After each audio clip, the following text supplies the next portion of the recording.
ಆರ್ಸಿಬಿಗೆ ಕಾದಿದೆ big shock. 18 ವರ್ಷಗಳ ಖುಷಿಗೆ ಎಳ್ಳು ನೀರು ಬಿಟ್ಟ ಬಿಸಿಸಿಐ. ಭಯಾನಕ ಕಾಲ್ತುಳಿತ. 11 ಸಾವಿಗೆ ಆರ್ಸಿಬಿಗೆ ಕಾದಿದೆ ದೊಡ್ಡ ಗಂಡಾಂತರ. ಅಷ್ಟಕ್ಕೂ ಆರ್ಸಿಬಿ ತಂಡ ಬ್ಯಾನ್ ಆಗುತ್ತಾ ಇಲ್ವಾ? ಬಿಸಿಸಿಐನ ಆ ಕಠಿಣ ನಿರ್ಧಾರ ಏನು? ಇದನ್ನ ಹೇಳ್ತೀವಿ. ಅದಕ್ಕೂ ಮೊದಲು ಬಾಸ್ ಟಿವಿ ಕನ್ನಡ ಚಾನೆಲ್ನ ಸಬ್ಸ್ಕ್ರೈಬ್ ಮಾಡಿ. ಆರ್ಸಿಬಿ ದೇಶದ ಯಾವ ಮೂಲೆಗೆ ಹೋದ್ರೂ ಆರ್ಸಿಬಿಯದೇ ಸುದ್ದಿ. 18 ವರ್ಷಗಳ ಬಳಿಕ ಐಪಿಎಲ್ ಸಖತ್ತಾಗಿ ಆಡಿ ಮಿಂಚಿದ ಆರ್ಸಿಬಿ ಕೊನೆಗೂ ಟ್ರೋಫಿಗೆ ಮುತ್ತಿಟ್ಟಿದೆ. ಆದರೆ ಫೈನಲ್ ಪಂದ್ಯ ಮುಗಿದ ಮರುದಿನ ಬೆಂಗಳೂರಿನ ಚಿನ್ನಸ್ವಾಮಿ ಸ್ಟೇಡಿಯಂ ಬಳಿ ಸಂಭವಿಸಿದ ದುರಂತ ಆರ್ಸಿಬಿಗೆ ಕಪ್ಪು ಚುಕ್ಕಿಯಾಗಿ ಉಳಿದಿದೆ. ಸದ್ಯ ಆರ್ಸಿಬಿ ತಂಡ 2026ರ ಋತುವಿನಿಂದ ನಿಷೇಧದ ಭೀತಿಯನ್ನ ಎದುರಿಸುತ್ತಾ ಅನ್ನೋ ಪ್ರಶ್ನೆ ಭಾರತೀಯ ಕ್ರಿಕೆಟ್ ವಲಯಗಳಲ್ಲಿ ಮತ್ತು ಆರ್ಸಿಬಿ ಅಭಿಮಾನಿಗಳ ನಡುವೆ ತೀವ್ರ ಚರ್ಚೆಯ ವಿಷಯವಾಗಿದೆ.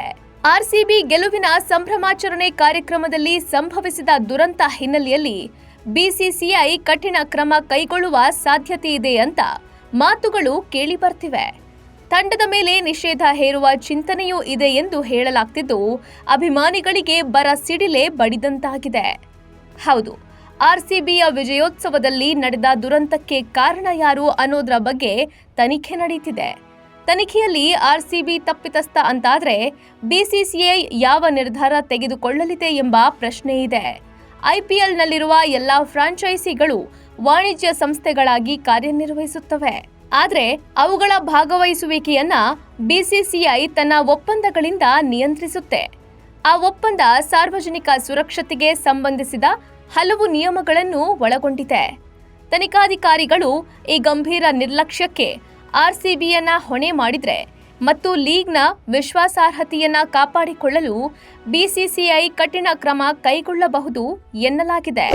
ಅದೇನೇ ಆಗಲಿ, 18 ವರ್ಷಗಳ ಬಳಿಕ ಸಿಕ್ಕಿದ ಸಂತೋಷಕ್ಕೆ ಈಗ ಸೂತಕದ ಛಾಯೆ ಆವರಿಸಿದ್ದು, ಆರ್ಸಿಬಿ ಬ್ಯಾನ್ ಆಗುತ್ತಾ ಇಲ್ವಾ ಕಾದು ನೋಡಬೇಕಿದೆ.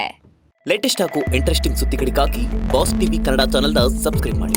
ಹಾಗೆಯೇ ಬೆಲ್ ಐಕಾನ್ ಪ್ರೆಸ್ ಮಾಡಿ.